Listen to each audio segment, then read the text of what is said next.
Hi, and thank you for listening to TechHeart Book Hating Club. I intended for this to be the first episode. It's probably gonna end up being the second. The first one being Moonshine. And I do apologize, this episode will be quite different than the last episode, partially because the co-author of this one is very young, and partially because this is a much better comic than Moonshine. Anyway, let's get into it, huh?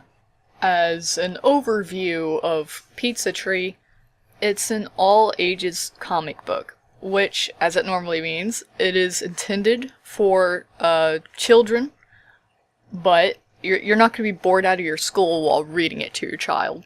And I do recommend it, but I only recommend this book if you have small children, or in my case, small siblings. I may be 20 years old, but I have 2 siblings that are 7 and 8 years old respectively, and even though I'm reviewing this based on a free review copy that I got, thank you Mr. Polton, Mark Polton is the author. This is made by Arcana Comics, so thanks to both, and hopefully Mr. Polton, Arcana knows he gave me this review copy, otherwise I just added you and I apologize. Oh, sorry, back into it. As I was saying, even though I have a free review copy, I do plan on buying an actual paperback so I can read it to at least my little brother. My little sister would like it, but I don't know if she'd be into it enough to have me read it to her. She'd probably just want to read it on her own time. No, it's a cute read, but if you're not into cute, then I could see it being an issue. Because that's most of what it has to offer. Now, when I say demographic, it's definitely aimed towards children between the ages of 4 and 10, but as most things should be, it's not enjoyable only in that range. You know, I could see it being enjoyable to children under the age of 4, although children under the age of 4 are entertained by seemingly random things in my experience, and I could see it being most teenagers I don't think would like it. Yeah, I certainly, between the ages of 12 and 17, I probably wouldn't have liked this comic. So if you're in that demographic area, it's probably not going to be great for you. 18 and older, you're probably, you'll think like, oh, that's cute, because it goes from, being cool to being cute at that point. When you're a teenager, it's just kind of a strange in-between. So it is enjoyable. Mr. Polton described it as in all ages, and I can see why. Mostly, the reason why I say that it's mostly for small children is the way that pacing is handled, and just pacing in general. As I say a lot, you should edit things if something happens that does not move the characters, does not move the plot, and does not world build, then it should not be in your comic.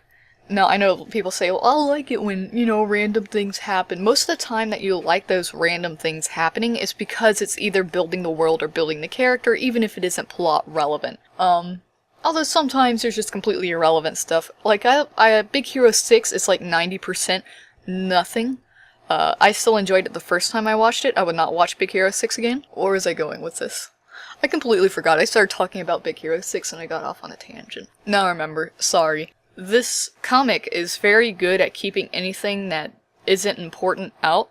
Everything in this comic either moves the characters, moves the plot, or world builds. And by that I mean literally everything in this comic only moves the plot forward. I wish they had a little more on the characters, although I see why, because these are all characters based on real people.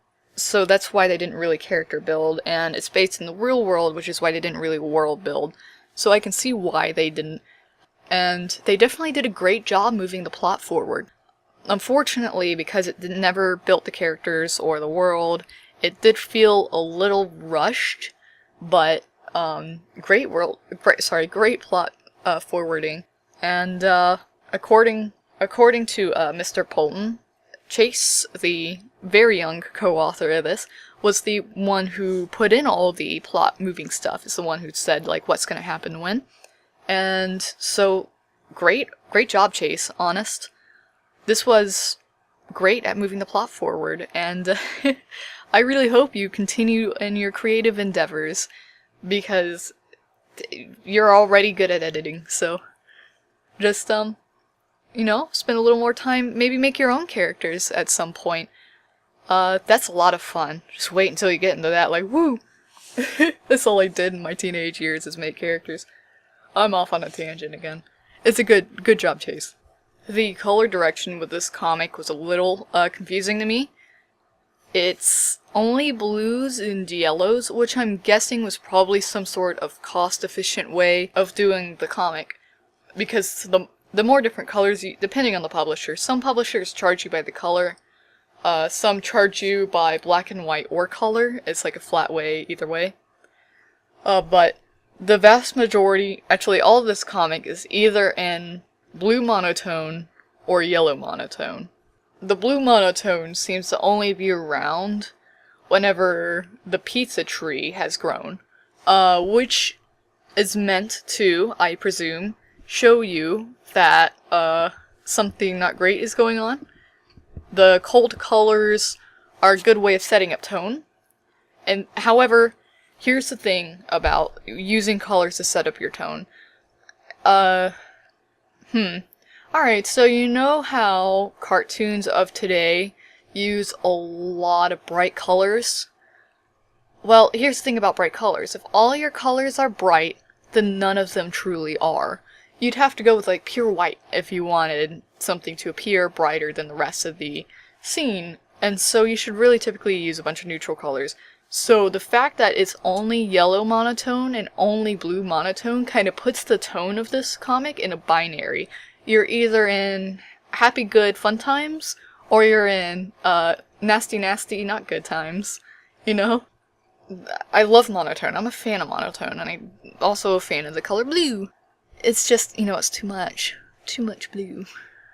Well dang, I've been talking about this all day. I haven't brought up the plot yet. The plot of Pizza Tree is that Chase says something about, like, you know, if you plant a crust in the ground, it'll grow a pizza tree, and then you can eat pizza whenever you want. And then he gets, like, a cursed doll out of a claw machine, which I thought was a cool little thing.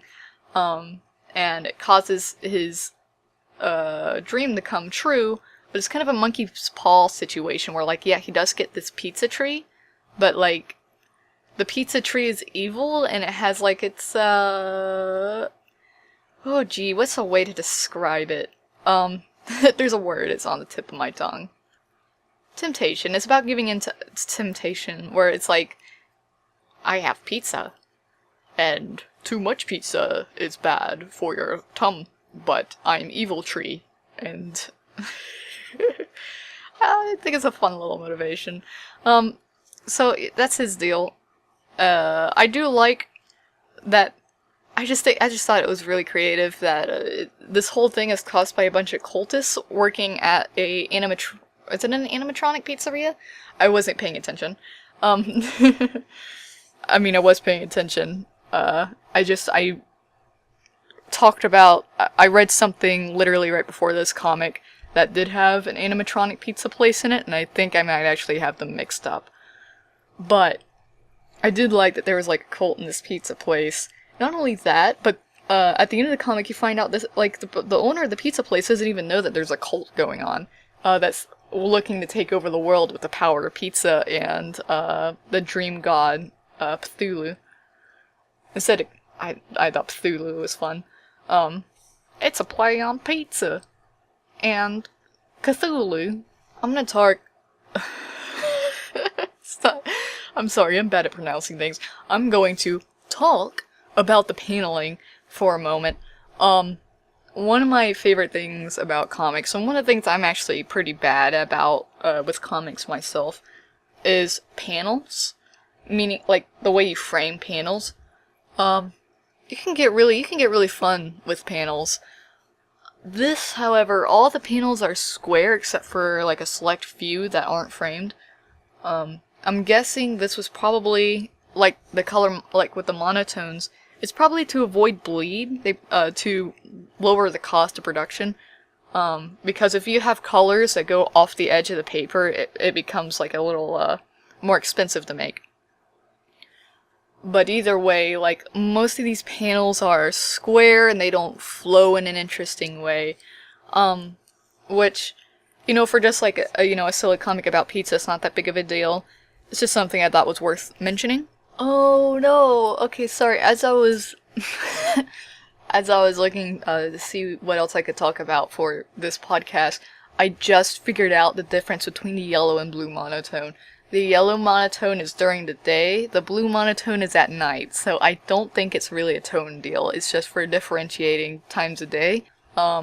Whoops.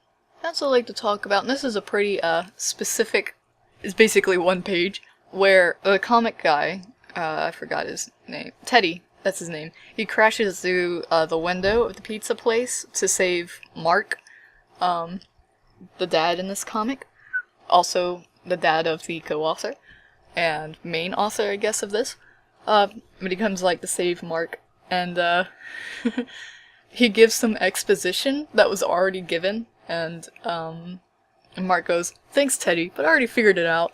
And Teddy just responds, "Oh, really? But what'd you think of my entrance? Pretty rad, huh?" And Mark goes, "Heck yeah." And for some reason, I thought that was, like, really funny, because it keeps it lighthearted, because they did just, like, Mark did just have, like, oh, this pizza cutter, I thought it was a knife.